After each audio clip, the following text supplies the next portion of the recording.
प्रिय दर्शक बंधु, क्या आपके जीवन में संकटों ने आपको चारों ओर से घेर लिया है? क्या अज्ञात भय, शत्रुओं का डर, भयानक रोग या कर्ज का भारी बोझ आपको चैन से जीने नहीं दे रहा? क्या कठोर परिश्रम के बाद भी बने बनाए काम ऐन मौके पर खराब हो जाते हैं? दर्शक बंधु, यदि आपके जीवन में भी ऐसी ही उथल पुथल मची है, तो आज का यह मंगलवार आपके लिए साक्षात संजीवनी बूटी लेकर आया है।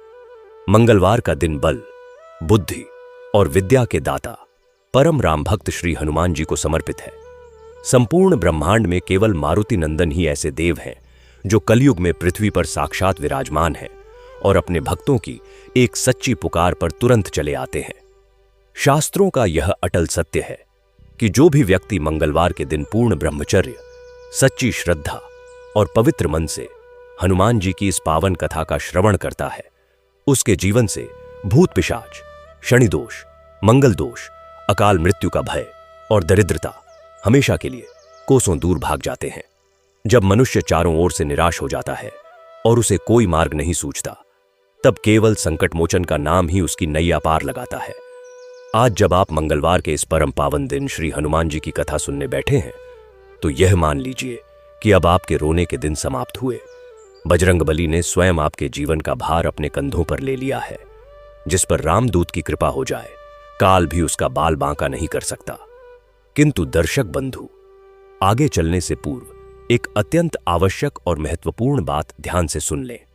शास्त्रों में स्पष्ट रूप से कहा गया है कि हनुमान जी की पूजा या कोई भी कथा कभी भी बीच में अधूरी नहीं रोकनी चाहिए। जो व्यक्ति जल्दबाजी में कथा को अधूरा रोक देता है, उसे पूर्ण फल की प्राप्ति नहीं होती और उसके संकल्प भी अधूरे रह जाते हैं। इसीलिए मेरा आपसे विनम्र आग्रह है कि आज की इस चमत्कारी कथा को अंत तक अवश्य सुने। हो सकता है इस कथा का कोई एक प्रसंग, हनुमान जी की भक्ति का कोई एक अंश आपके जीवन के उस विशाल पर्वत जैसे संकट को राई के समान छोटा कर दे। जो भक्त बजरंगबली की महिमा को सुनता है और उसे अन्य राम भक्तों तक पहुंचाता है, उस पर श्री राम और हनुमान जी की असीम कृपा जन्म जन्मांतर तक बनी रहती है। इसलिए सच्चे सनातनी होने का अपना धर्म निभाएं। इस कथा को पूरे भक्ति भाव से लाइक करें, अपने परिवार और मित्रों के साथ साझा करें। और हां, हर मंगलवार संकट मोचन की ऐसी ही शक्तिशाली और ऊर्जावान कथाएं सुनने के लिए आपके अपने चैनल भक्ति स्टेशन को अभी सब्सक्राइब करना ना भूलें। तो आइए, अपने मन को एकाग्र कीजिए, दुनिया के सारे भय और चिंताओं को त्याग कर अपना हृदय श्री राम के चरणों में लगाइए। कमेंट बॉक्स में पूरी ऊर्जा और अटूट विश्वास के साथ गगनभेदी जयकारा लगाएं। जय श्री राम या जय बजरंगबली और महाबली हनुमान जी का स्मरण करते हुए इस परम कल्याणकारी मंगलवार व्रत कथा की मंगलमयी यात्रा आरंभ करते हैं। प्राचीन काल की बात है, एक अत्यंत वेगवान और विशाल नदी पर एक सेतु, पुल काल का निर्माण कार्य चल रहा था। वह नदी कोई साधारण जलधारा नहीं थी, अपितु उसका वेग इतना प्रचंड था कि विशाल पाषाण भी उसकी लहरों के थपेदों से चूर चूर हो जाते थे। उस दुर्गम और भयंकर जलधारा के ऊपर सेतु बांधने का कार्य अत्यंत जटिल और श्रम साध्य था। निर्माण स्थल पर हजारों श्रमिक दिन रात अपना पसीना बहा रहे थे। चारों ओर केवल पत्थरों को काटने, उन्हें तराशने और भारी शिलाओं को खींचने की ध्वनियां गूंज रही थीं। धूल और पसीने से सने उन अनगिनत श्रमिकों के बीच एक ऐसा श्रमिक था जिसकी आभा और जिसकी कार्यनिष्ठा सबसे भिन्न थी। उसका नाम था भीमा। भीमा एक अत्यंत दरिद्र, साधारण परंतु शारीरिक रूप से परम बलवान मजदूर था।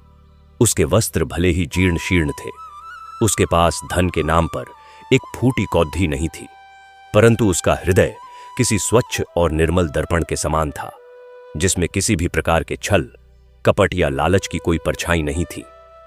भीमा का शरीर कठोर परिश्रम की भट्टी में तपकर फौलाद सा हो गया था। उसकी भुजाओं में गजब की शक्ति थी। वह उस सेतु के निर्माण में विशाल और भारी पत्थरों को उठाने का अत्यंत कठिन कार्य करता था। जिन भीमकाय शिलाओं को खिसकाने के लिए 10-10 मजदूर हांफ जाते थे, उन्हें भीमा अकेला ही अपने विशाल और बलिष्ठ कंधों पर उठा लेता था। परंतु इस अकल्पनीय शारीरिक बल का स्रोत केवल उसका शरीर नहीं था, बल्कि उसकी वह अगाध राम भक्ति थी जो उसकी रग रग में रक्त बनकर बहती थी। त्रेता युग में जैसे नल और नील ने राम सेतु बनाते समय प्रत्येक पाषाण पर प्रभु का नाम लिखकर उसे जल पर तैरा दिया था, ठीक वैसे ही भीमा जब भी किसी भारी पत्थर को उठाता तो उसके रोम रोम से, उसके हृदय की पूरी गहराई से एक ही नाद उत्पन्न होता, जय श्री राम। उसके होठों पर निरंतर हनुमान चालीसा का वास रहता था। वह पत्थर उठाता तो उसके श्वासों के आरोह अवरोह में हनुमान चालीसा की चौपाइयां गूंजतीं। उसके लिए यह सेतु केवल ईंट और पत्थर का ढांचा नहीं था, बल्कि यह उसका कर्मयज्ञ था, जिसकी प्रत्येक आहुति वह अपने इष्ट प्रभु श्री राम के चरणों में अर्पित कर रहा था। किंतु उसी निर्माण स्थल पर एक ऐसा व्यक्ति भी था जिसके लिए यह सेतु केवल अपनी तिजोरी भरने का एक साधन मात्र था। वह था उस सेतु का निर्माण करवाने वाला ठेकेदार रंगा। रंगा एक अत्यंत लालची, कुटिल और धन के भयंकर अहंकार में डूबा हुआ मनुष्य था। उसके नेत्रों पर स्वर्ण की ऐसी चमक चढ़ रही थी कि उसे मनुष्य की पीड़ा, धर्म या नैतिकता कुछ भी दिखाई नहीं देता था। रंगा धन बचाने के लिए सेतु निर्माण में अत्यंत घटिया, मिलावटी और कमजोर सामग्री का उपयोग कर रहा था। वह मजदूरों का हाक्यू मारता था, उन्हें भरपेट भोजन का मूल्य भी नहीं देता था और उनके कठोर परिश्रम का उपहास बनाता था। रंगा का मानना था कि संसार में धन से महान कोई ईश्वर नहीं है और माया के बल पर वह प्रकृति को भी अपने अधीन कर सकता है। एक दिन दोपहर के समय सूर्य प्रचंड ताप बरसा रहा था। भीमा एक अत्यंत विशाल और भारी शिला को अपने कंधों पर उठाए पसीने से लथपथ होकर मुख्य ढांचे की ओर चल रहा था। शिला का भार इतना अधिक था कि भीमा के पैरों के नीचे की धरती दब रही थी, परंतु उसके मुख पर असीम शांति थी और वह निरंतर जय श्री राम का जाप कर रहा था। उसी समय ठेकेदार रंगा अपने कुछ सेवकों के साथ वहां से गुजरा। भीमा के होठों पर राम नाम और उसकी इस गहरी भक्ति को देखकर रंगा के भीतर का अहंकार और कुटिलता जाग उठी। उसे भीमा की इस निस्वार्थ भक्ति से एक अजीब सी चिढ़ होती थी, क्योंकि यह भक्ति उसके धन के साम्राज्य को चुनौती देती प्रतीत होती थी। रंगा ने अपने सेवकों के सामने अपना रौब दिखाते हुए भीमा का उपहास बनाना शुरू किया। रंगा ने कर्कश और अहंकारी स्वर में कहा, अरे भीमा, पत्थरों पर राम लिखने से सेतु मजबूत नहीं होता। यह मेरी सामग्री से बनता है। मेरे द्वारा लगाए गए धन और मेरी ईंट गारे से यह ढांचा निर्मित हो रहा है, तेरे राम नाम के जाप से नहीं। चुपचाप अपना काम कर और यह व्यर्थ का ढोंग बंद कर। रंगा के इन कठोर और अपमानजनक वचनों को सुनकर वहां उपस्थित अन्य मजदूर सहम गए। उन्हें लगा कि शायद भीमा क्रोधित हो जाएगा या भयभीत होकर क्षमा मांग लेगा, परंतु भीमा के मुख पर ना तो भय था और ना ही रंगा के प्रति कोई क्रोध। उसके नेत्रों में केवल एक साधु जैसी करुणा और सत्य का प्रकाश था। भीमा ने अत्यंत शांत, धीर और अडिग भाव से उत्तर दिया, मालिक, सेतु सांसारिक वस्तुओं से नहीं बल्कि सच्ची नीयत और प्रभु श्री राम के आशीर्वाद से टिकता है। आपकी सामग्री चाहे कितनी भी हो, यदि नीयत में खोट है तो प्रकृति उसे एक झटके में मिटा सकती है। यह तो केवल मेरे प्रभु की कृपा है जो इस ढांचे को थामे हुए है। भीमा का यह निर्भीक और सत्य से भरा उत्तर रंगा के अहंकार पर किसी हथौदे के समान लगा।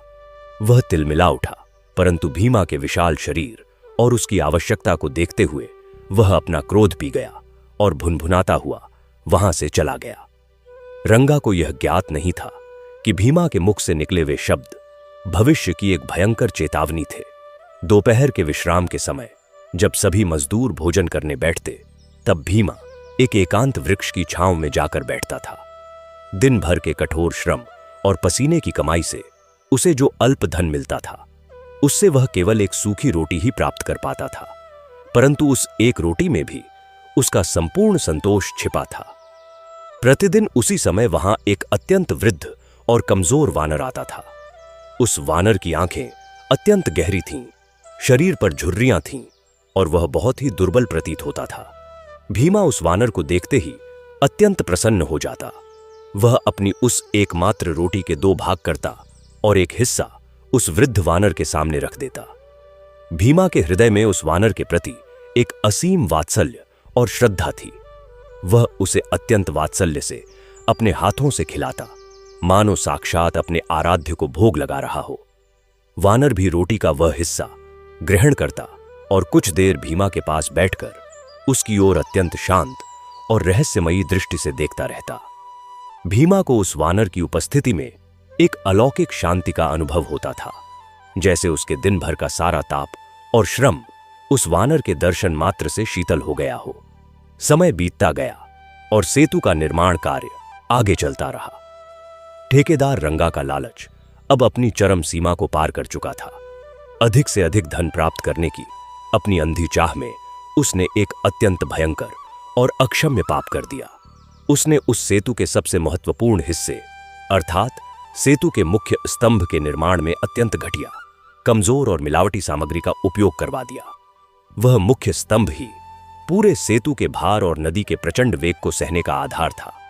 रंगा ने सोचा कि यह हिस्सा पानी के भीतर रहेगा, इसलिए किसी को उसकी इस बेईमानी का पता नहीं चलेगा और वह भारी मुनाफा कमा लेगा।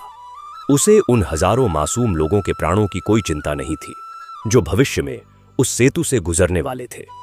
उसका अंधा अहंकार उसे यह विश्वास दिला रहा था कि उसके द्वारा रची गई यह माया कभी टूटेगी नहीं, परंतु प्रकृति और ईश्वर के न्याय के विधान को कौन टाल सकता है। एक दिन अचानक प्रकृति ने अपना रौद्र रूप धारण कर लिया। जो आकाश कुछ क्षण पहले तक एकदम स्वच्छ था, वह अचानक भयंकर काले और डरावने बादलों से घिर गया।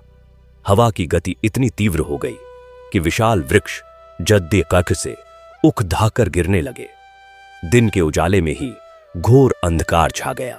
बिजलियों की गगनभेदी गर्जना से ऐसा प्रतीत होने लगा मानो ब्रह्मांड फट रहा हो। और फिर पहाड़ों से उतरकर एक विनाशकारी जलप्रलय बारहकीर ने उस नदी में प्रवेश किया। नदी का जलस्तर अचानक कई गुना अधिक हो गया। लहरें किसी भूखे और क्रोधित दैत्य के समान फुंफकारने लगीं। पानी का वह भयंकर वेग अपने रास्ते में आने वाली हर वस्तु को तिनके की तरह बहा ले जाने को आतुर था। जल प्रलय का यह प्रलयंकारी और रौद्र रूप देखकर निर्माण स्थल पर हाहाकार मच गया। ठेकेदार रंगा, जो कुछ क्षण पहले तक अपने धन और उस अधूरे सेतु पर गर्व कर रहा था, मृत्यु को साक्षात अपने सामने नाचते हुए देखकर भय से कांप उठा। उसकी सारी हेक डद्दी, सारा अहंकार उस उफनती नदी की एक लहर के सामने ही धराशायी हो गया। अपने प्राणों के मोह में अंधा होकर रंगा और उसके सभी चाटुकार सेवक अपना सारा सामान और निर्माण स्थल त्याग कर अपनी जान बचाने के लिए सुरक्षित ऊंचे स्थानों की ओर भाग निकले। परंतु उसी समय उस निर्माणाधीन सेतु के दूसरे छोर पर एक हृदय विदारक दृश्य उत्पन्न हो गया। नदी के उस पार वाले गांव के कुछ असहाय बच्चे और वृद्ध गांव वाले अचानक आई इस जल प्रलय के कारण उस अधूरे सेतु पर फंस गए थे। पानी का वेग इतनी तेजी से अधिक हो रहा था कि वे ना तो आगे जा सकते थे और ना ही पीछे लौट सकते थे। उनका क्रंदन और चीत्कार उस भयंकर तूफान की आवाज में दब रहा था। बारह के जल का दबाव अब सीधे उस सेतु के मुख्य स्तंभ पर आ रहा था। रंगा की बेईमानी और घटिया सामग्री के कारण वह मुख्य स्तंभ उस प्रलयंकारी वेग को सहने में पूर्णतः असमर्थ था। देखते ही देखते उस विशाल मुख्य स्तंभ में दरारें आने लगीं। कंक्रीट और पत्थर चटकने लगे। वह पूरा सेतु भयानक रूप से कांपने लगा और टूटने की कगार पर पहुंच गया। उस सेतु पर फंसे उन निर्दोष बच्चों और गांव वालों की मृत्यु अब केवल कुछ ही पलों की दूरी पर थी। सुरक्षित स्थान पर भागते हुए अन्य मजदूरों ने भी यह दृश्य देखा, परंतु जल का रौद्र रूप इतना भयानक था कि किसी का भी साहस नहीं हुआ कि वे अपने प्राण संकट में डालकर उन्हें बचाने जाएं। परंतु भीमा, जो उसी समय अपना कार्य समाप्त कर रहा था, उसकी दृष्टि जब उन रोते हुए असहाय बच्चों और उस टूटते हुए मुख्य स्तंभ पर गई तो उसका हृदय करुणा से चीत्कार कर उठा। उसे अपने प्राणों का कोई मोह नहीं था। उसका संपूर्ण जीवन तो केवल प्रभु श्री राम को समर्पित था। उसने देखा कि यदि वह स्तंभ टूट गया तो वे सभी निर्दोष जल समाधि ले लेंगे। उसी क्षण भीमा के भीतर की वह सोई हुई असीम शक्ति जागृत हो उठी, जो केवल एक सच्चे भक्त के भीतर ही उत्पन्न हो सकती है। बिना एक पल सोचे, बिना मृत्यु के भय को अपने मन में लाए, भीमा ने जय श्री राम का एक प्रचंड जय घोष किया और उस उफनती, गरजती और मृत्यु का तांडव करती हुई भयंकर जलधारा में छलांग लगा दी। जल का तापमान बर्फ के समान ठंडा था और लहरों का वेग इतना भयानक था कि विशाल मगरमच्छ भी उसमें टिक नहीं सकते थे। पानी के भीतर पत्थरों और भंवरों के थपेद्दे भीमा के शरीर को बुरी तरह छील रहे थे, परंतु भीमा की भुजाओं में जैसे साक्षात पवनदेव का वेग आ गया था।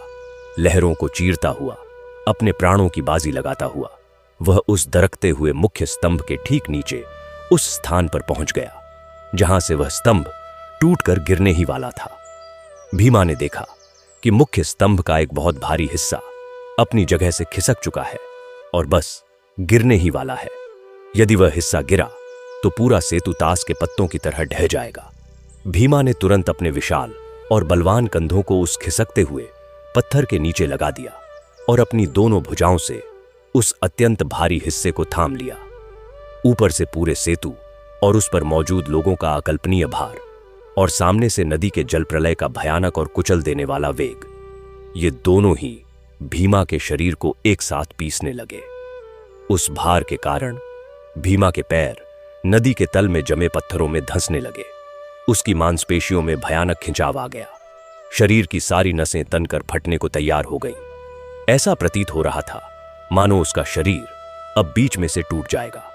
उसकी आंखों से रक्त उतरने लगा और उसकी श्वासें अवरुद्ध होने लगीं। यह एक ऐसी ईश्वरीय परीक्षा थी जिसमें एक साधारण मनुष्य का टिकना असंभव था, परंतु भीमा कोई साधारण मनुष्य नहीं था।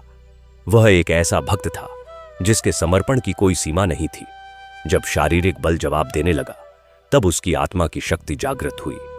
उस घोर पीड़ा और मृत्यु के साये के बीच भीमा ने अपनी आंखें बंद कीं, अपने आराध्य का ध्यान किया और अपनी आत्मा की पूरी गहराई और प्रचंड शक्ति को एकत्र करके एक ऐसा नाद किया जो जल प्रलय के शोर को भी चीरता हुआ आकाश तक गूंज उठा।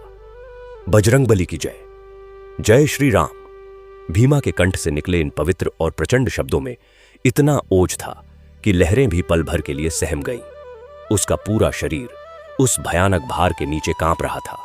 उसके कंधों से रक्त रिसकर नदी के जल में मिलने लगा था, परंतु उसके होठों पर निरंतर ओम हनुमते नमः और जय श्री राम का अखंड जाप चल रहा था।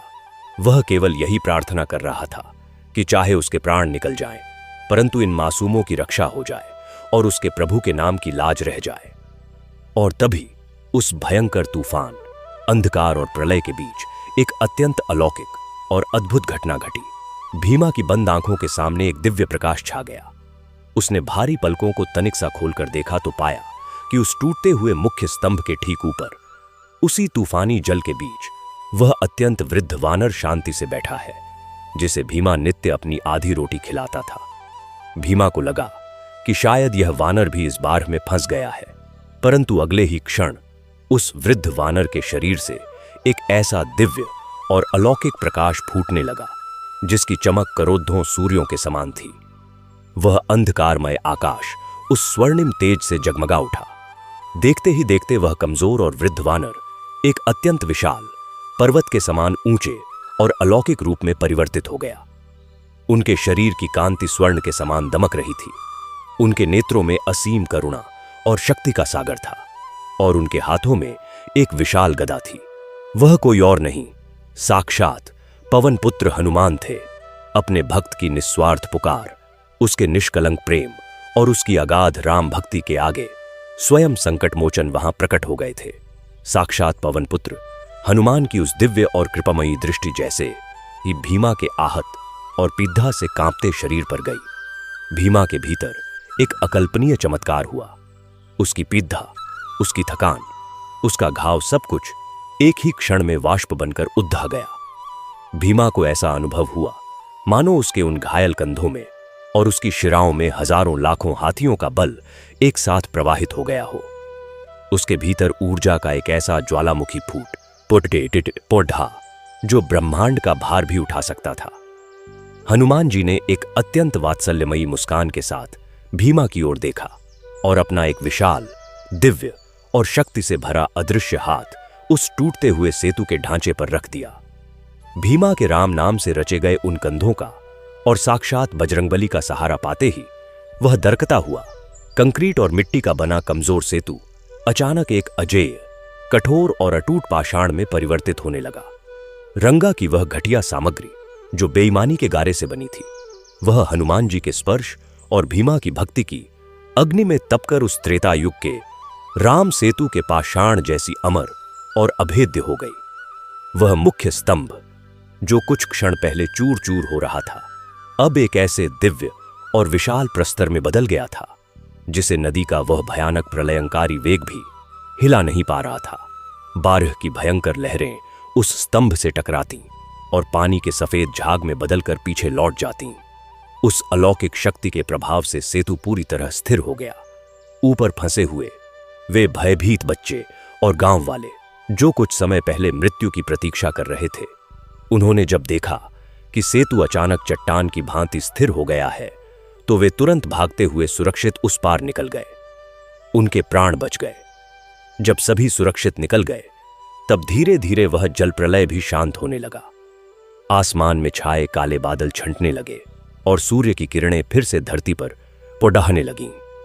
पवन पुत्र हनुमान का वह दिव्य और विराट स्वरूप धीरे धीरे उस सूर्य के प्रकाश में विलीन हो गया, परंतु उनके उस सूक्ष्म आशीर्वाद की गर्माहट भीमा के हृदय में स्थायी रूप से बस गई। भीमा नदी के जल से बाहर निकला। उसका शरीर भले ही भीगा हुआ था, परंतु उसके मुख पर एक ऐसी दिव्य चमक और परम शांति थी जो तीनों लोगों का राज्य पाकर भी किसी को नहीं मिल सकती। दूसरी ओर ऊंचे स्थान पर छिपा हुआ ठेकेदार रंगा और उसके साथी इस पूरी अकल्पनीय घटना को अपनी आंखों से देख रहे थे। रंगा का पूरा शरीर जद्दहा हो चुका था। उसकी आंखें फटी की फटी रह गई थीं। उसने अपनी आंखों के सामने उस कमजोर ढांचे को अजेय पाषाण में बदलते देखा था। उसने उस भयंकर प्रलय के बीच एक साधारण दरिद्र मजदूर को उस विशाल सेतु को अपने कंधों पर थामते देखा था। उस क्षण रंगा के भीतर का वह भयंकर और विशाल अहंकार जो धन और माया की नींव पर निर्मित था, वह कांच के महल की तरह चकनाचूर हो गया। उसे बोध हो गया कि उसकी बेईमानी और धन के लोभ ने आज सैकड़ों निर्दोषों के प्राण संकट में डाल दिए थे। उसका वह धन, उसकी वह तिजोरी, उसका वह रुतबा, कोई भी आज उस जल प्रलय के सामने नहीं टिक पाया। प्रकृति ने उसके अहंकार को एक ही झटके में धो डाला था, परंतु एक अत्यंत गरीब मजदूर जिसके पास पहनने को ठीक से वस्त्र भी नहीं थे, उसकी सच्ची नीयत और उसकी अगाध राम भक्ति ने प्रकृति के प्रकोप को भी हरा दिया था। रंगा को भीमा के वे शब्द याद आने लगे, सेतु सांसारिक वस्तुओं से नहीं बल्कि सच्ची नीयत और प्रभु श्री राम के आशीर्वाद से टिकता है। गहरी आत्मग्लानि, पश्चाताप और अपराध बोध के बोझ तले दबा हुआ रंगा लदी आखड्डा हाथे कदमों से नीचे उतरा। उसकी आंखों से पश्चाताप के आंसू बह रहे थे।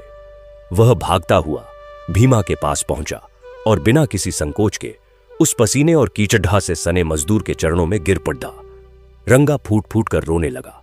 मुझे क्षमा कर दो भीमा, मुझे क्षमा कर दो। रंगा बिलखते हुए बोला, मैं अंधा हो गया था। धन के अहंकार ने मेरी आत्मा को मार दिया था। मैंने चंद सिक्कों के लिए इतने लोगों की बलिकौ चढ़ाने का पाप किया।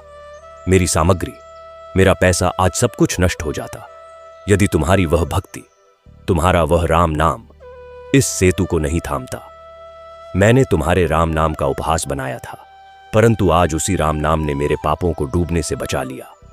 तुम दरिद्र नहीं हो भीमा, तुम इस संसार के सबसे धनी मनुष्य हो, क्योंकि तुम्हारे पास वह ईश्वरीय कृपा है जो मेरे इन सोने चांदी के ढेरों से करोड़ों गुना मूल्यवान है। भीमा ने अत्यंत करुणा और विनम्रता से रंगा को अपने पैरों से उठाया। भीमा के मन में उस कुटिल ठेकेदार के लिए भी कोई द्वेष नहीं था। उसने शांत स्वर में कहा, मालिक, यह सब तो प्रभु श्री राम की लीला है। मनुष्य तो केवल निमित्त मात्र है। जब हृदय में सत्य और धर्म का वास होता है तो साक्षात बजरंगबली हर संकट को हरने आ जाते हैं। धन का घमंड तो एक भ्रम है, सत्य तो केवल राम का नाम है। रंगा का हृदय पूरी तरह परिवर्तित हो चुका था। उस दिन के बाद से निर्माण स्थल का पूरा वातावरण ही बदल गया। रंगा ने अपनी सारी जमा पूंजी और अपना सारा अनुचित ढंग से कमाया हुआ धन उस गांव के विकास और मजदूरों के कल्याण के लिए समर्पित कर दिया। अब सेतु के निर्माण में सबसे उत्तम सामग्री का उपयोग होने लगा था, परंतु सबसे महान परिवर्तन जो आया था वह यह था कि अब केवल भीमा ही नहीं अपितु स्वयं ठेकेदार रंगा और वहां कार्य करने वाले हजारों श्रमिक जब भी किसी पत्थर को उठाते तो पूरे निर्माण स्थल पर एक ही गूंज उठती, जय श्री राम और बजरंगबली की जय। वह सेतु जो कभी एक कुटिल मनुष्य के लालच का प्रतीक था, अब भक्ति, कर्म और सत्य का एक जीवंत मंदिर बन चुका था। वहां के कण कण में मानो ओम हनुमते नमः का जाप समाहित हो गया था। परंतु इस कथा का यह वह बिंदु था जहां से सच्ची आध्यात्मिक यात्रा का केवल आरंभ हुआ था। भीमा की उस निस्वार्थ भक्ति की ज्वाला अब आसपास के कई गांवों तक फैलने लगी थी। उस क्षेत्र में रहने वाला प्रत्येक प्राणी अब यह समझ चुका था कि जब मनुष्य अपना सर्वस्व ईश्वर के चरणों में अर्पण कर देता है तो नियति भी उसके पक्ष में उपस्थित हो जाती है। उस समय भीमा की आंखों से अश्रु बह रहे थे। वह अपनी पूरी चेतना को समेटकर आसमान की ओर देख रहा था, जहां बादलों के बीच उसे अब भी उस दिव्य स्वरूप की हल्की सी आभा दिखाई दे रही थी। उसके होंठ निरंतर उस परम तत्व के ध्यान में लीन होकर कांप रहे थे। मन ही मन वह उन अलौकिक शक्तियों का आवाहन कर रहा था जो संपूर्ण सृष्टि के कण कण को संचालित करती हैं।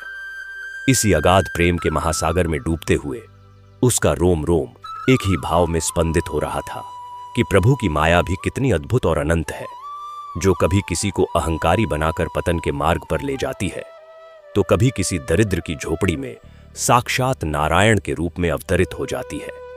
वह यह गहराई से महसूस कर पा रहा था कि जो कर्म निस्वार्थ भाव से किया जाए वह सीधा ब्रह्मांड की सर्वोच्च ऊर्जा से मिल जाता है। जब वह ऊर्जा किसी साधारण मानव के भीतर प्रवाहित होने लगती है तो वह मृत्यु के मुख से भी जीवन को खींच लाने का सामर्थ्य रखती है। यही वह सत्य था जो अब रंगा के भीतर भी एक प्रज्वलित अग्नि के समान धधकने लगा था। इससे उसका पूरा जीवन एक नई दिशा की ओर घूम चुका था। इस प्रकार उन दोनों के मध्य अब मालिक और श्रमिक का वह सांसारिक भेद मिट चुका था और केवल एक विशुद्ध आध्यात्मिक संबंध शेष रह गया था। यह संबंध उन्हें इस संसार की मोहमाया से ऊपर उठाकर एक ऐसे अनंत पथ पर ले जा रहा था जहां केवल सत्यम, शिवम और सुंदरम का ही साम्राज्य था। वह सेतु अब केवल दो किनारों को मिलाने का माध्यम नहीं था, बल्कि आत्मा को परमात्मा से मिलाने का एक ऐसा मार्ग बन गया था जहां से गुजरने वाला प्रत्येक व्यक्ति उस मिट्टी को अपने माथे से लगाता और उस परम पिता परमेश्वर की वंदना करता। दिन रात उस स्थान पर केवल भक्ति रस की ऐसी अविरल धारा बहने लगी थी जिसने पूरे वायुमंडल को एक तपोवन में परिवर्तित कर दिया था। तपस्या और भक्ति के उस अनवरत प्रवाह के बीच भीमा अब केवल एक श्रमिक नहीं बल्कि एक ऐसे दृष्टा के रूप में परिवर्तित हो रहा था जो केवल अपने भीतर की उस अलौकिक ध्वनि को सुन सकता था। उस ध्वनि में केवल एक ही शब्द था जो संपूर्ण दिशाओं को गुंजायमान कर रहा था, और वह शब्द था राम।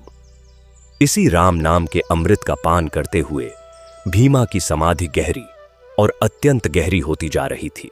उसके शरीर का कोई भी अंग अब इस भौतिक संसार का हिस्सा प्रतीत नहीं हो रहा था।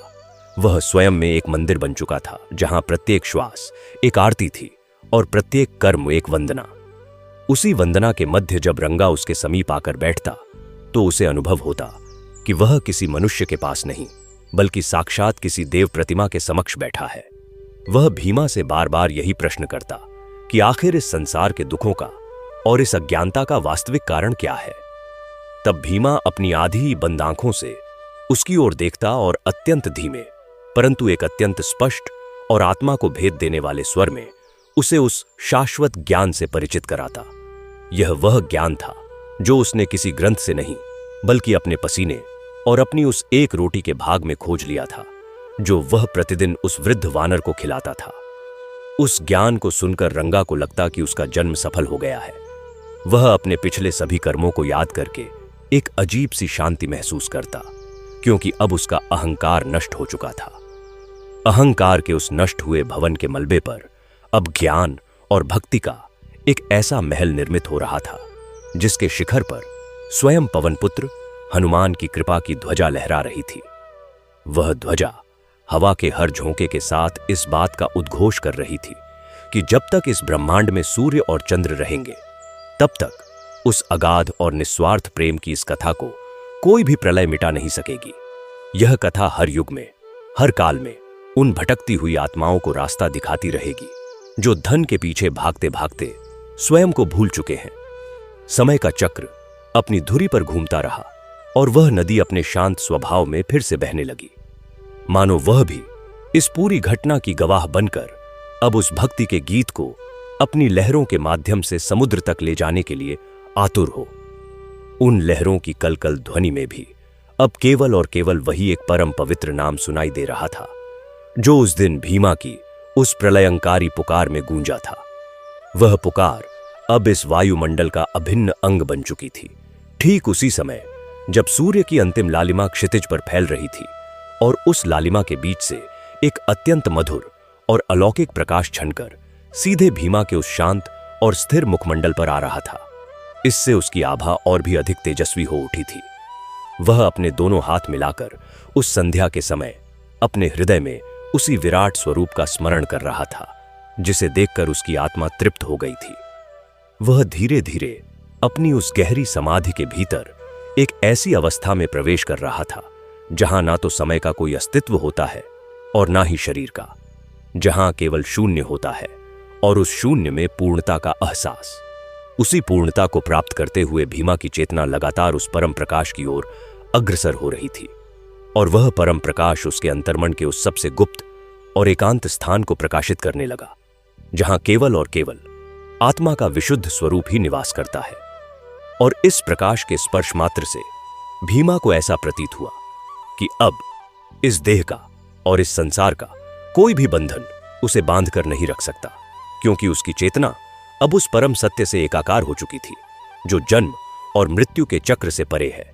और उस संध्या की बेला में जब वायु का हर एक झोंका उस सेतु के अजेय और कठोर पाषाणों से टकराता तो उन पाषाणों के भीतर से भी एक अत्यंत सूक्ष्म और कर्णप्रिय ध्वनि उत्पन्न होती जो बिल्कुल किसी वीणा के तारों के झंकृत होने जैसी प्रतीत होती। और यदि कोई भी व्यक्ति उस ध्वनि को अत्यंत ध्यान और एकाग्रता से सुनता तो उसे स्पष्ट रूप से उस ध्वनि में जय श्री राम का अखंड नाद सुनाई पुडी टपाता। यह वह सेतु बन चुका था जिसके कण कण में अब प्राण प्रतिष्ठा हो चुकी थी। और यह कोई साधारण निर्माण नहीं था, बल्कि यह उस साक्षात परमेश्वर की लीला का एक ऐसा जीवंत साक्ष्य था जिसने एक कुटिल और लोभी ठेकेदार के मन के भीतर व्याप्त उस घोर अंधकार को अपनी एक ही दृष्टि से नष्ट कर दिया था। रंगा, जो अब तक केवल स्वर्ण मुद्राओं की खनक को ही अपने जीवन का संगीत मानता था, उसकी मनोदशा अब एक ऐसे विक्षिप्त परंतु सत्य को पा चुके सन्यासी के समान हो गई थी जिसे इस संसार के किसी भी वैभव से कोई मोह नहीं रह गया था। वह जब भी अपने उस पुराने जीवन के बारे में सोचता तो उसे अपने ही विचारों से घृणा होने लगती।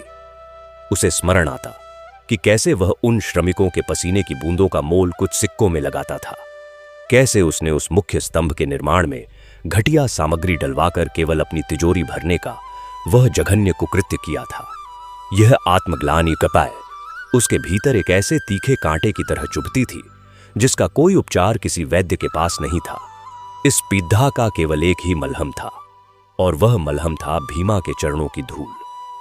अगले दिन सूर्योदय से पूर्व ही रंगा निर्माण स्थल पर पहुंच गया, परंतु आज वह एक ठेकेदार के रूप में नहीं अपितु एक साधारण सेवक के रूप में वहां उपस्थित था। उसने अपने शरीर से वे सभी मूल्यवान आभूषण और रेशमी वस्त्र उतार फेंके थे जो उसके अहंकार को प्रदर्शित करते थे। आज उसने एक अत्यंत साधारण सूती वस्त्र धारण किया हुआ था और उसके हाथों में कोई आदेश देने वाला चाबुक नहीं, बल्कि एक झाद्धू थी जिससे वह उस मार्ग को साफ कर रहा था जहां से होकर मजदूर काम पर आते थे। जब मजदूरों ने अपने ठेकेदार को इस अवस्था में देखा तो वे आश्चर्यचकित रह गए। उन्हें अपनी आंखों पर विश्वास नहीं हो रहा था कि यह वही रंगा है जिसकी एक हुंकार से पूरे निर्माण स्थल पर भय छा जाता था। जब भीमा वहां पहुंचा तो रंगा भागता हुआ गया और उसने अपने दोनों हाथों से भीमा के चरण पकड़ लिए। भीमा ने अत्यंत संकोच और विनम्रता से अपने पैर पीछे हटाते हुए कहा, यह आप क्या कर रहे हैं मालिक? मैं तो आपका एक तुच्छ सेवक हूं और आप मेरे चरण स्पर्श करके मुझे पाप का भागी बना रहे हैं। रंगा की आंखों से अविरल अश्रुधारा बह रही थी। उसने रुंधे हुए कंठ से उत्तर दिया, नहीं भीमा, तुम सेवक नहीं हो, तुम तो मेरे गुरु हो। तुमने मुझे उस भयंकर माया जाल से बाहर निकाला है जिसमें मैं सदियों से फंसा हुआ था। वह जल प्रलय तो केवल बाहर आई थी, परंतु असली प्रलय तो मेरे भीतर चल रही थी, जो मेरे इंसान होने के अर्थ को ही बहा ले गई थी। तुमने और तुम्हारे उस अगाध समर्पण ने मुझे यह सिखाया है कि असली धन वह नहीं है जिसे तिजोरी में बंद किया जाता है, बल्कि असली धन तो वह है जो संकट की घद्दी में साक्षात पवन पुत्र हनुमान को धरती पर उतार लाता है। आज से मैं तुम्हारा कोई मालिक नहीं हूं। इस निर्माण कार्य का संचालन अब मेरे धन से नहीं, बल्कि तुम्हारी उसी सच्ची नीयत और राम भक्ति से होगा। उसी दिन रंगा ने यह घोषणा कर दी कि अब से इस सेतु के निर्माण में किसी भी प्रकार की कोई मिलावट नहीं होगी। उसने दूर दूर से सबसे उत्तम और कठोर पाषाण मंगवाए और सबसे उत्तम सामग्री का प्रबंध किया। श्रमिकों के लिए अब केवल सूखी रोटियां नहीं, बल्कि अत्यंत सात्विक और पौष्टिक भोजन की व्यवस्था की गई। परंतु सबसे बड़ी डरती बात यह थी कि अब निर्माण स्थल पर किसी को भी कार्य करने के लिए विवश नहीं किया जाता था, बल्कि प्रत्येक श्रमिक अपनी स्वेच्छा से, अपने भीतर की उस भक्ति भावना से प्रेरित होकर कार्य करता था, मानो वह किसी सेतु का नहीं, बल्कि अपने ही मोक्ष के मार्ग का निर्माण कर रहा हो। और फिर उस दिन के बाद से उस निर्माण स्थल का दृश्य ही कुछ और हो गया। जैसे ही सूर्य की पहली किरण धरती पर पड़े डेचती, सहस्त्रों श्रमिक एक साथ खड़दहे होकर शंखनाद करते और उसके पश्चात एक स्वर में पूरी आत्मा की शक्ति से उद्घोष करते, जय श्री राम, बजरंगबली की जय। इस प्रचंड नाद से आसपास के पहाड़ और वन प्रांतर भी गूंज उठते। उस ध्वनि में एक ऐसा ओज था, एक ऐसा आकर्षण था कि दूर दूर के गांवों से लोग उस सेतु के निर्माण कार्य को देखने के लिए आने लगे। जो कोई भी वहां आता, वह उस भक्तिमय वातावरण में ऐसा रम जाता कि वह भी उस निर्माण कार्य में अपना श्रमदान देने लगता। भीमा अब भी वही कार्य करता था। वह उसी प्रकार भारी और विशाल पाषाणों को अपने बलिष्ठ कंधों पर उठाता था, परंतु अब उसके कंधों पर उस भार का कोई कष्ट नहीं होता था, क्योंकि अब उसे ऐसा प्रतीत होता था कि मानो स्वयं संकट मोचन हनुमान उसके उस भार को अपने हाथों से थामे हुए हैं। जब वह कोई विशाल शिला लेकर मुख्य स्तंभ की ओर बढ़ता, तो उसके होठों पर एयुएम हनुमते नमः का जाप अत्यंत तीव्र हो जाता और उसके हृदय की धद धकन उस जाप के साथ एक अद्भुत लय में धद धकने लगती। दोपहर के विश्राम के समय एक अत्यंत अद्भुत दृश्य उत्पन्न होता। जिस एकांत वृक्ष के नीचे भीमा कभी अपनी एकमात्र सूखी रोटी खाने बैठता था, अब वह स्थान एक पवित्र तपोभूमि में परिवर्तित हो गया था। रंगा स्वयं अपने हाथों से भोजन के थाल सजाकर मजदूरों को परोसता था, और जब वह भीमा के पास भोजन लेकर जाता, तो भीमा अब भी सबसे पहले उस भोजन के 2 भाग करता, और ठीक उसी समय बिना किसी विलंब के वह अत्यंत वृद्ध वानर वहां उपस्थित हो जाता। उस वानर को देखते ही वहां उपस्थित सभी लोग श्रद्धा से नतमस्तक हो जाते, क्योंकि उन सभी को यह ज्ञात हो चुका था कि इस साधारण से प्रतीत होने वाले वृद्ध वानर के भीतर साक्षात उस ब्रह्मांड की सर्वोच्च शक्ति का वास है, जिसने उस प्रलयंकारी बाढ़ के मध्य अपने विराट और अलौकिक स्वरूप का दर्शन दिया था। भीमा अत्यंत वात्सल्य और करुणा से उस वानर को अपने हाथों से भोजन कराता। वह वानर भी भोजन ग्रहण करने के पश्चात अपनी उन गहरी और रहस्यमयी आंखों से भीमा की ओर देखता, मानो मूक भाषा में वह अपने उस अनन्य भक्त को यह आशीर्वाद दे रहा हो कि सत्य और धर्म के इस मार्ग पर तू कभी अकेला नहीं होगा। उस वानर की उस एक दृष्टि मात्र से वहां उपस्थित सभी लोगों के भीतर एक ऐसी ऊर्जा का संचार हो जाता, जिससे उनका सारा शारीरिक और मानसिक कष्ट दूर हो जाता। दिन, महीने और वर्ष बीतते गए। उस विशाल नदी पर वह अजेय और अलौकिक सेतु पूर्णता की ओर बढ़ने लगा। यह सेतु केवल ईंट और पाषाणों का एक ढांचा नहीं था, यह मानव के भीतर छुपी उस असीम संभावना का प्रतीक बन चुका था, जो यह दर्शाती है कि जब इंसान का अहंकार शून्य हो जाता है और जब उसका संपूर्ण अस्तित्व उस परम सत्ता के प्रति पूर्णतः समर्पित हो जाता है, तो प्रकृति के अत्यंत कठोर और भयंकर नियम भी उसके पक्ष में मुग्ध जाते हैं। इस सेतु के निर्माण की कथा अब केवल उस क्षेत्र तक सीमित नहीं रह गई थी। बल्कि वायु के वेग के साथ यह कथा देश के कोने कोने तक पहुंच चुकी थी। लोग मीलों की पदयात्रा करके उस सेतु के दर्शन करने आते थे। जो भी व्यक्ति उस अजेय और विशाल मुख्य स्तंभ के पास खड़दहा होता, जिसे साक्षात पवन पुत्र हनुमान ने अपनी शक्ति से पाषाण में परिवर्तित कर दिया था, वह अचानक अपने भीतर एक अजीब सी शांति और निर्भयता का अनुभव करने लगता। बहुत से ऐसे रोगी जो असाध्य व्याधियों से पीड़ित थे, वे केवल उस सेतु के पाषाणों को स्पर्श करके और बजरंगबली की जय का जयघोष करके अपने सभी रोगों से मुक्त हो जाते थे। वह स्थान अब एक सिद्ध तीर्थ बन गया था, जहां अहंकार टूटता था और श्रद्धा जन्म लेती थी। रंगा का मनोवैज्ञानिक परिवर्तन इतना गहरा था कि उसने अपना शेष जीवन उन असहाय और निर्धन लोगों की सेवा में समर्पित कर दिया, जिन्हें वह कभी मनुष्य ही नहीं समझता था। वह प्रायः रात्रि के समय उस सेतु पर जाकर बैठता और नदी की बहती हुई जलधारा को निहारता रहता।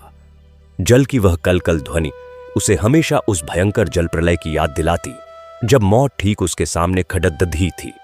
वह स्वयं से संवाद करता, अपने मन के भीतर गोता लगाता और उस परम सत्य को टटोलने का प्रयास करता जो उसे भीमा के माध्यम से प्राप्त हुआ था। वह सोचता कि कितना विचित्र है यह मानव का मन, जो केवल मिट्टी और धातु के टुकड़ों को एकत्र करने में अपना पूरा जीवन नष्ट कर देता है और उस अनमोल हीरे को भूल जाता है जो उसके स्वयं के हृदय में राम नाम के रूप में विराजमान है। रंगा को अब हर एक मजदूर में, हर एक पत्थर में और नदी की हर एक लहर में उसी परमपिता परमेश्वर की छवि दिखाई देने लगी थी। दूसरी ओर भीमा, जिसकी भक्ति ने इस संपूर्ण क्रांति को जन्म दिया था, वह अब सांसारिक बंधनों से पूरी तरह मुक्त हो चुका था। यद्यपि वह अब भी अपना कार्य पूर्ण निष्ठा से करता था, परंतु उसकी चेतना अब इस भौतिक संसार के बहुत ऊपर उठ चुकी थी। जब वह अपनी आंखें बंद करता तो उसे उस अंधकार में कोई भय नहीं, बल्कि एक ऐसा दिव्य और स्वर्णिम प्रकाश दिखाई देता, जिसके मध्य में साक्षात भगवान श्री राम, माता सीता और भ्राता लक्ष्मण के साथ सिंहासन पर विराजमान होते और उनके चरणों में बैठे परम भक्त हनुमान उसकी ओर देखकर अत्यंत वात्सल्यमयी मुस्कान बिखेर रहे होते। भीमा का रोम रोम उस दर्शन से प्रफुल्लित हो उठता। उसके लिए अब न तो कोई दिन था, न रात, न कोई सुख था, न ही कोई दुख। वह तो केवल उस अनंत आनंद के सागर में गोते लगा रहा था, जहां से कोई भी आत्मा कभी वापस लौटकर इस मृत्युलोक के कष्टों में नहीं पुडी डोहना चाहती। एक दिन जब सेतु का अंतिम पाषाण स्थापित किया जाना था, तब पूरे निर्माण स्थल पर एक विशाल उत्सव का आयोजन किया गया। चारों ओर फूलों की वर्षा हो रही थी, शंख और नगादोहे बज रहे थे और पूरा वायुमंडल जय श्री राम और एयू हनुमते नमः की प्रचंड गूंज से थर्रा रहा था। रंगा ने उस अंतिम और सबसे महत्वपूर्ण पाषाण को स्थापित करने के लिए एक सोने का पात्र बनवाया था, परंतु जब उसने वह पाषाण भीमा को सौंपना चाहा, तो भीमा ने अत्यंत कोमलता से उस स्वर्ण पात्र को हटा दिया। भीमा ने कहा, मालिक, यह सेतु स्वर्ण या सांसारिक वैभव से नहीं, बल्कि सत्य और निष्काम कर्म से जुद्धा है। इस अंतिम पाषाण को मेरे हाथों से नहीं, बल्कि आपके हाथों से स्थापित होना चाहिए, क्योंकि आपने अपने भीतर के उस सबसे बड़े और भयंकर शत्रु अहंकार पर विजय प्राप्त की है, और अहंकार पर विजय प्राप्त करने वाला ही सच्चा राम भक्त कहलाने का अधिकारी है। भीमा के इन वचनों को सुनकर रंगा का हृदय गदगद हो उठा। उसने कांपते हुए हाथों से उस अंतिम शिला को उठाया। उस शिला पर सिंदूर से अत्यंत सुंदर और स्पष्ट अक्षरों में राम लिखा हुआ था। जैसे ही रंगा ने उस शिला को सेतु के उस अंतिम भाग में स्थापित किया, अचानक आकाश से एक अत्यंत ठंडी और सुगंधित वायु का झोंका आया, जिसने वहां उपस्थित प्रत्येक व्यक्ति के शरीर में रोमांच उत्पन्न कर दिया। वह कोई साधारण वायु नहीं थी, बल्कि ऐसा प्रतीत हो रहा था मानो साक्षात पवनदेव उस सेतु को पूर्ण होने का अपना आशीर्वाद प्रदान कर रहे हों। ठीक उसी समय वह वृद्ध वानर वहां उपस्थित हुआ और सीधा चलकर उस अंतिम शिला के ऊपर बैठ गया। उसने एक बार पुनः भीमा की ओर देखा और फिर रंगा की ओर देखा। उसकी उस एक दृष्टि में संपूर्ण ब्रह्मांड का ज्ञान और शांति समाहित थी।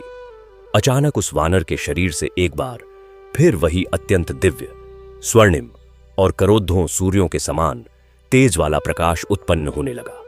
सभी लोग उस प्रकाश के कारण अपनी आंखें बंद करने पर विवश हो गए, परंतु भीमा अपनी खुली आंखों से उस अलौकिक दृश्य को देख रहा था।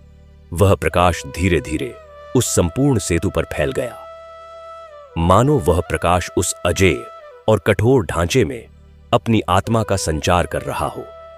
उस प्रकाश के मध्य से पुनः जय श्री राम का वह अखंड और नाद ब्रह्म उत्पन्न हुआ, जो सीधा आकाश को चीरता हुआ स्वर्ग लोक तक जा पहुंचा। और जब वह प्रकाश धीरे धीरे कम हुआ, तो वहां ना तो वह वृद्ध वानर था और ना ही वह अलौकिक तेज, परंतु वहां उपस्थित प्रत्येक प्राणी के हृदय में वह तेज स्थायी रूप से निवास कर चुका था। और भीमा, जो अभी भी उसी स्थान पर खड़दहा था, उसके मुख से अत्यंत शांत, धीर और गंभीर स्वर में कुछ शब्द निकल रहे थे, जो वहां के उस पवित्र वातावरण में हमेशा के लिए विलीन होने जा रहे थे, क्योंकि अब उसके भीतर और उस परम तत्व के भीतर कोई भी भेद शेष नहीं रह गया था, और उसकी वह चेतना निरंतर उस अनंत गहराई में डूबती जा रही थी, जहां ना तो कोई विचार था और ना ही कोई शब्द, केवल और केवल एक अनुभूति थी। एक ऐसा शाश्वत सत्य था जिसे प्राप्त करने के पश्चात आत्मा कभी भी तृष्णा के उस मरुस्थल में नहीं भटकती, बल्कि वह स्वयं एक ऐसा अथाह सागर बन जाती है जिसकी गहराई को मापना किसी भी मनुष्य के लिए पूर्णतः असंभव है। और इसी अवस्था में भीमा अब उस पार की यात्रा कर रहा था, जहां ना तो यह भौतिक शरीर है और ना ही यह संसार, जहां केवल वह परम आनंद है जो ना कभी घटता है और ना ही कभी समाप्त होता है, बल्कि वह तो उस ध्रुव तारे के समान स्थिर और अमर हो जाता है, जो युगों युगों तक इस ब्रह्मांड को दिशा दिखाता रहता है। और वह दिशा केवल एक ही है, जो उस परमपिता के चरणों तक जाती है। और उसी मार्ग पर चलते हुए भीमा के नैनों से टपकी वह एक अश्रु की बूंद जब उस सेतु के कठोर पाषाण पर गिरी, तो मानो उस पाषाण के भीतर से भी एक स्पंदन उत्पन्न हो गया, जो यह गवाही दे रहा था कि सच्ची भक्ति पत्थर को भी पिघला सकती है और अहंकार की सबसे ऊंची इमारत को भी धूल में मिला सकती है। और इसी अटल सत्य के साथ वह दिन ढलने लगा और रात्रि का अंधकार धीरे धीरे उस नदी और उस सेतु को अपनी आगोश में लेने लगा। परंतु उस अंधकार में भी वह सेतु एक ऐसे दिव्य प्रकाश पुंज के समान चमक रहा था, जिसे कोई भी रात्रि कभी मलिन नहीं कर सकती थी। और वह प्रकाश निरंतर उस वायु में फैलता हुआ ब्रह्मांड के उस अछोर विस्तार की ओर बढ़ रहा था, जहां समय की सीमाएं समाप्त हो जाती हैं और केवल वह अनंत काल शेष रहता है, जिसमें हर क्षण एक युग के समान होता है और हर युग एक क्षण के समान। और इस काल चक्र के मध्य वह ध्वनि अब भी गूंज रही थी, और वह ध्वनि धीरे धीरे संपूर्ण प्रकृति के कण कण में समाहित होती हुई एक ऐसा रहस्यमयी रूप धारण कर रही थी, जो केवल उसी को समझ में आ सकता था जिसने अपने भीतर के मैं को पूरी तरह से मिटा दिया हो। और यह वही परम अवस्था थी जिसे प्राप्त करने के लिए महान ऋषि मुनि युगों युगों तक घोर तपस्या करते हैं, परंतु एक अत्यंत साधारण, दरिद्र और साधनहीन मजदूर ने केवल अपने निस्वार्थ कर्म और विशुद्ध राम भक्ति के बल पर उस परम पद को सहज ही प्राप्त कर लिया था। कालचक्र अपनी अबाध गति से घूमता रहा। ठेकेदार रंगा ने अपना शेष संपूर्ण जीवन उस अजेय सेतु की देखभाल और वहां आने वाले दीनहीन श्रद्धालुओं की सेवा में व्यतीत कर दिया। उसका वह भयंकर अहंकार, जो कभी धन के मद में आकाश चूमता था, अब उस सेतु की पवित्र धूल बन चुका था। उसी धूल में उसे साक्षात नारायण के दर्शन होते थे। रंगा ने अपने अंतिम श्वास भी उसी सेतु के समीप अत्यंत शांतिपूर्ण रीति से प्रभु श्री राम का नाम जपते हुए त्यागे। भीमा का भौतिक शरीर कब और कैसे इस संसार से विदा हुआ, यह रहस्य कोई नहीं जान पाया। कुछ लोगों का मानना था कि वह उसी मुख्य स्तंभ के पाषाण में विलीन हो गया, जिसे साक्षात पवन पुत्र हनुमान ने अपनी कृपा से वज्र के समान कठोर बना दिया था। और कुछ का यह पूर्ण विश्वास था कि वह उस अलौकिक वृद्ध वानर के साथ ही किसी अनंत और दिव्य धाम की यात्रा पर निकल गया। परंतु उसका वह स्थूल शरीर चाहे जहां भी गया हो, उसकी वह निष्कलंक आत्मा और उसकी अगाध राम भक्ति आज भी उस सेतु के कण कण में स्पंदित होती है। आज भी जब कोई थका हारा, निराश या भटका हुआ मनुष्य उस विशाल और अलौकिक सेतु के दर्शन करता है, तो उसे उस मुख्य स्तंभ के पास एक अदृश्य, अत्यंत शक्तिशाली और वात्सल्यमयी ऊर्जा का अनुभव होता है। वह सेतु जो कभी एक कुटिल मनुष्य के घोर लालच और प्रकृति के भयंकर जल प्रलय का साक्षी बना था, आज संपूर्ण मानव जाति को यह शाश्वत संदेश दे रहा है। संदेश यह है कि चाहे कितनी भी भयंकर विपत्ति क्यों न आ जाए, चाहे अहंकार का रूप कितना भी विकराल और भयानक क्यों न हो, सत्य और धर्म की नींव पर निर्मित निस्वार्थ कर्म कभी नष्ट नहीं होता। जब तक हृदय में प्रभु श्री राम का पवित्र नाम है और संकट मोचन हनुमान पर अटूट विश्वास है, तब तक संसार की कोई भी जल प्रलय आपकी जीवन रूपी नौका को नष्ट नहीं कर सकती। इस प्रकार सत्यम शिवम और सुंदरम के उस परम प्रकाश में एक दरिद्र मजदूर के सच्चे समर्पण और अहंकार के सर्वनाश की वह कथा अनंत काल के लिए स्थापित हो गई। वह कथा उस वेगवान नदी की लहरों, उन अभेद्य पाषाणों और संपूर्ण वायुमंडल में एक अखंड कीर्तन के रूप में व्याप्त हो गई। उस पावन तीर्थ से आज भी, कल भी और आने वाले युगों युगों तक केवल एक ही प्रचंड, मंगलकारी और शरीर को रोमांचित कर देने वाला नाद गूंजता रहेगा। जय श्री राम। ओम हनुमते नमः। बजरंग बली की जय।